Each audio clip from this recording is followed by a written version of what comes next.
Bonsoir, bienvenue à Parole à l'élu, édition du 18 mars 2014. Ce soir, mon invité, M. Mathieu Ravignon. M. Ravignon, bonsoir. Bonsoir. Et là, d'entrée de jeu, un gros dossier. Les congédiements qui atteignent un sommet au niveau fédéral. D'un côté, l'Alliance de la fonction publique dit que le gouvernement terrorise les fonctionnaires. De l'autre côté, on dit qu'il y a une charge de travail qui est quand même faramineuse. Je veux vous entendre, dans le fond, qu'est-ce que cela signifie pour vous, pour Mathieu Ravignon, de voir ces deux côtés-là? Comment on démêle le tout? Bien, c'est clair que le gouvernement a voulu faire des coupures, voulait évidemment aller à déficit zéro. Ils ont voulu faire sur le dos des fonctionnaires. C'est un gouvernement qui, idéologiquement, ne croit pas dans le gouvernement puis les services du gouvernement. S'ils étaient capables, ils couperaient encore plus. Ça a créé du chaos du début, qu'il y a eu des lettres d'affectation dans la fonction publique. Je l'entends tous les semaines dans mon comté. Je suis en contact avec tous les intervenants comme porte-parole du Conseil du Trésor. Ça va mal dans la fonction publique. Les gens sont démoralisés. C'est à cause du président du Conseil du Trésor. C'est à cause de la perspective belliqueuse de ce gouvernement ici. Qu'est-ce qui est important à prendre en considération, c'est que en fin de compte, c'est les services, puis c'est la qualité des services des Canadiens et des Canadiens qui est affectée par ces coupures-là. Il y a d'autres moyens de diminuer un déficit. On peut une dette, on peut le faire en diminuant, par exemple, les effectifs, les biens, je veux dire, du gouvernement. On peut aller chercher des revenus qui sont cachés dans des paradis fiscaux. On peut aller chercher des impôts qui ne sont pas payés par des grandes entreprises. Au lieu de s'attaquer à la classe moyenne dans l'Outaouais, je pense que le gouvernement aurait pu choisir de faire les choses autrement. Ce qui est encore plus inconsidéré, c'est le fait qu'il y a 6 députés dans la région d'Ottawa qui sont des députés conservateurs. Faut se poser la question, quelle influence qu'ils ont. Il y en a en particulier, quand on parle de M. Baird puis M. Poilievre, qui sont en entour du cabinet.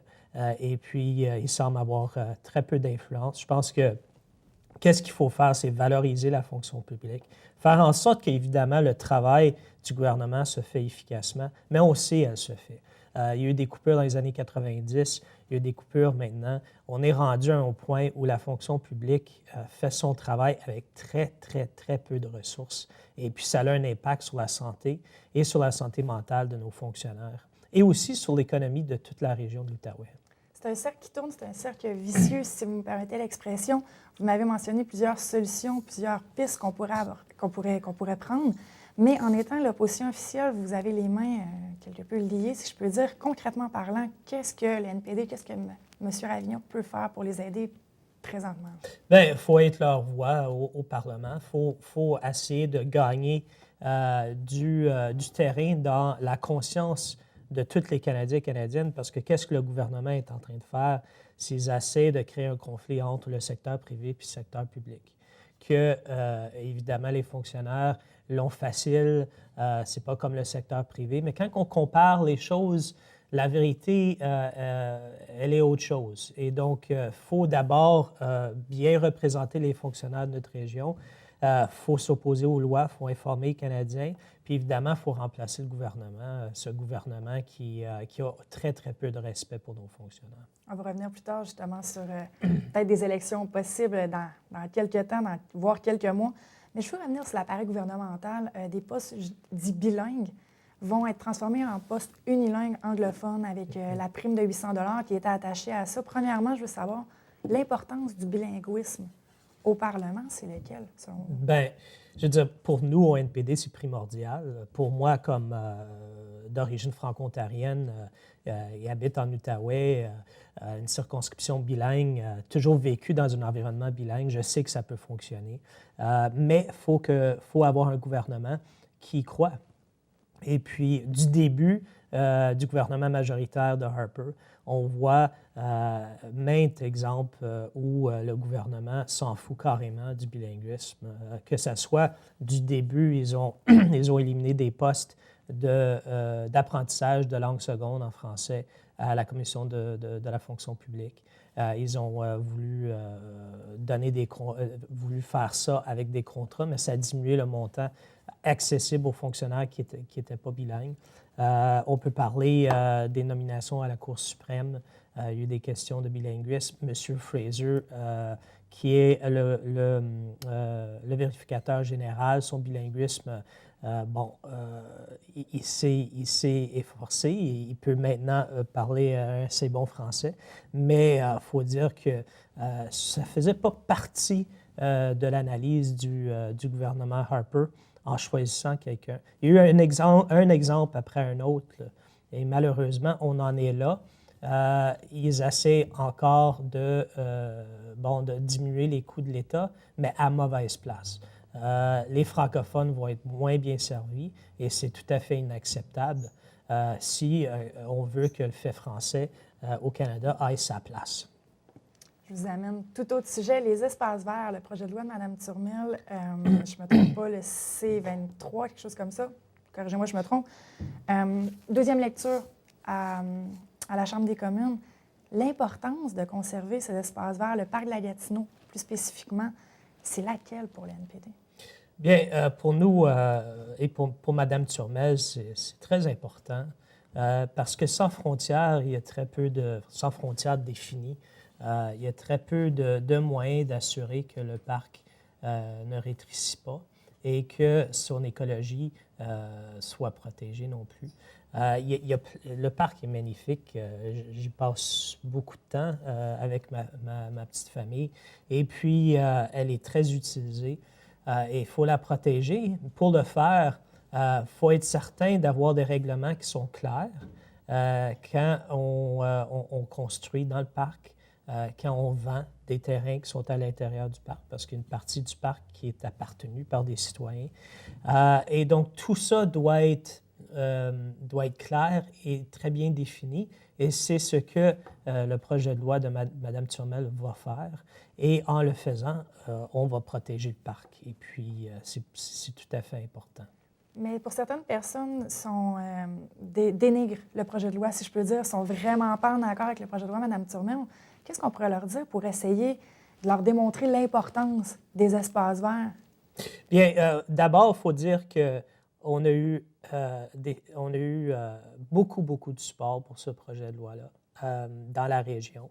On a des milliers de signatures d'une pétition en support du projet de loi.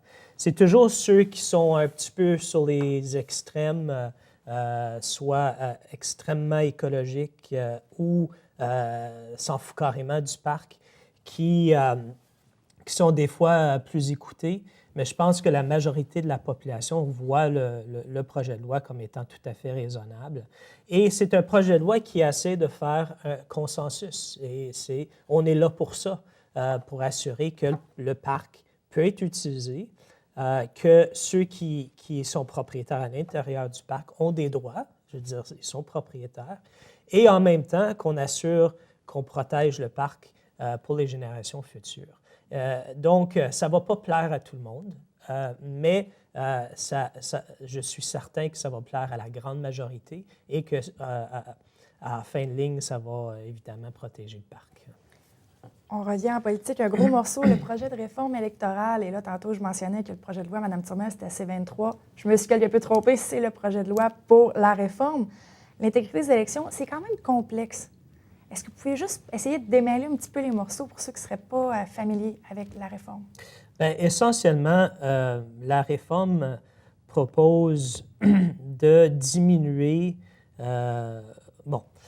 je ne vais pas faire le spin du gouvernement parce qu'ils ont leur point de vue, mais essentiellement, de votre point de vue, de mon point de vue, j'ai deux inquiétudes. On a deux inquiétudes. On en a beaucoup, mais il y en a deux qui sont plus importantes. La première, on parle du fait qu'on va diminuer l'accès au scrutin à des populations en leur demandant d'assurer des pièces d'identification qui sont différentes qu'ils étaient avant.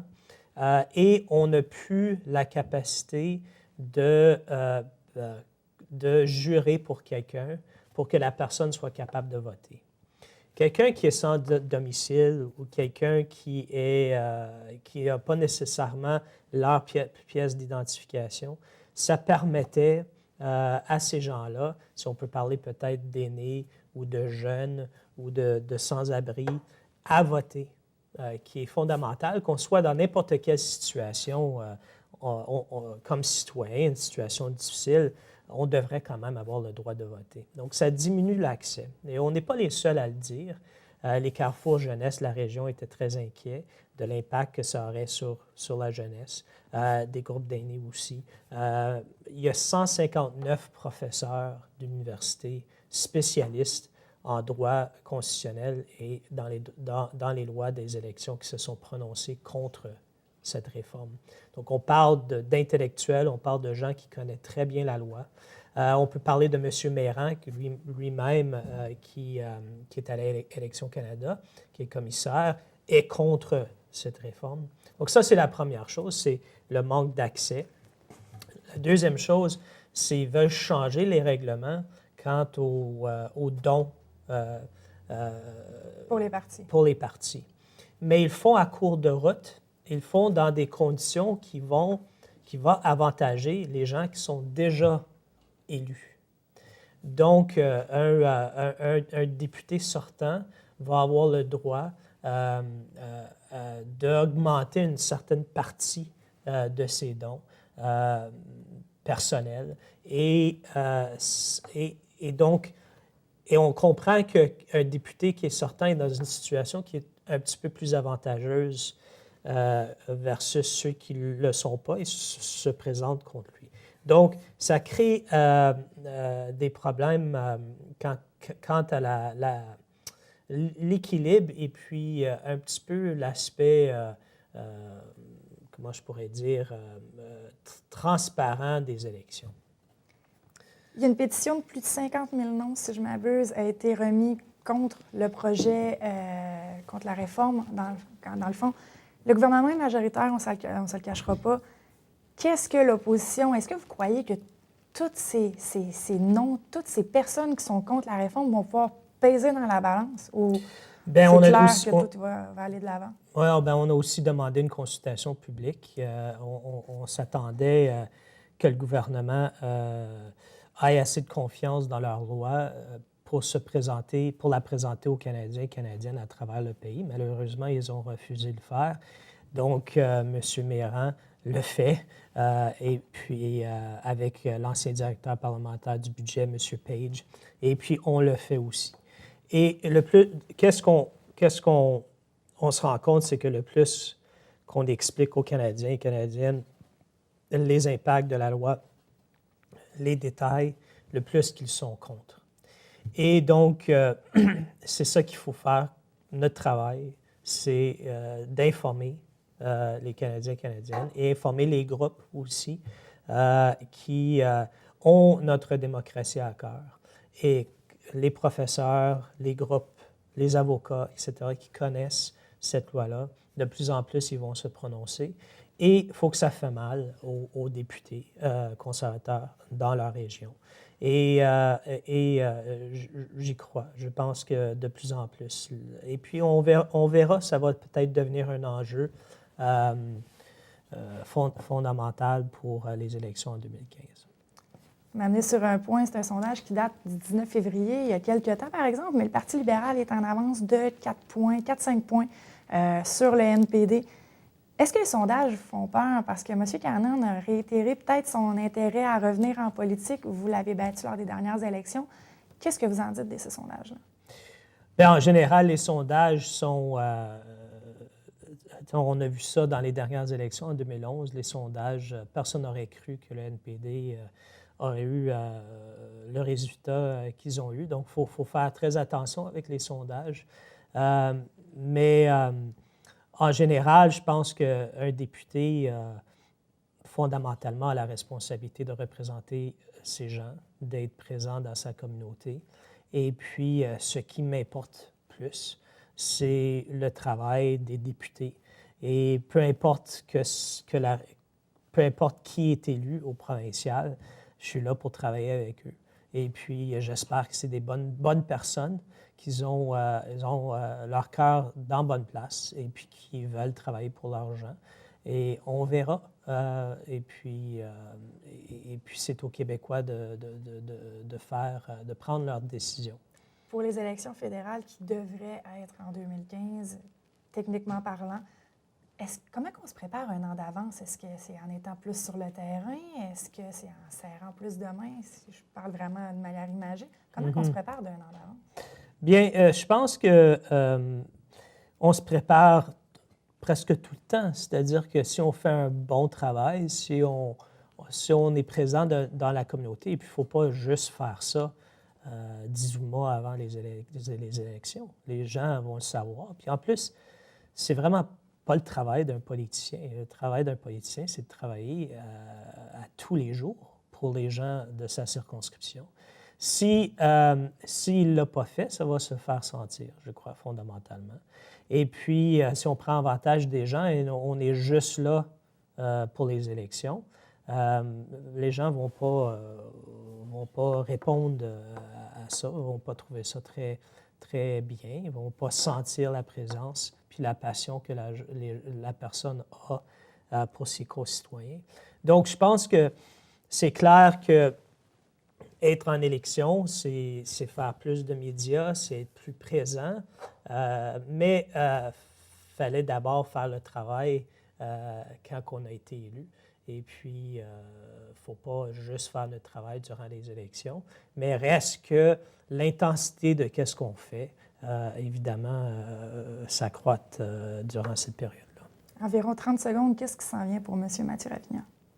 Bien, pour l'instant, je continue à travailler. La semaine prochaine, je suis au Parlement. Et puis, je vais être présent dans les événements comme je suis toujours. C'est une très grande circonscription.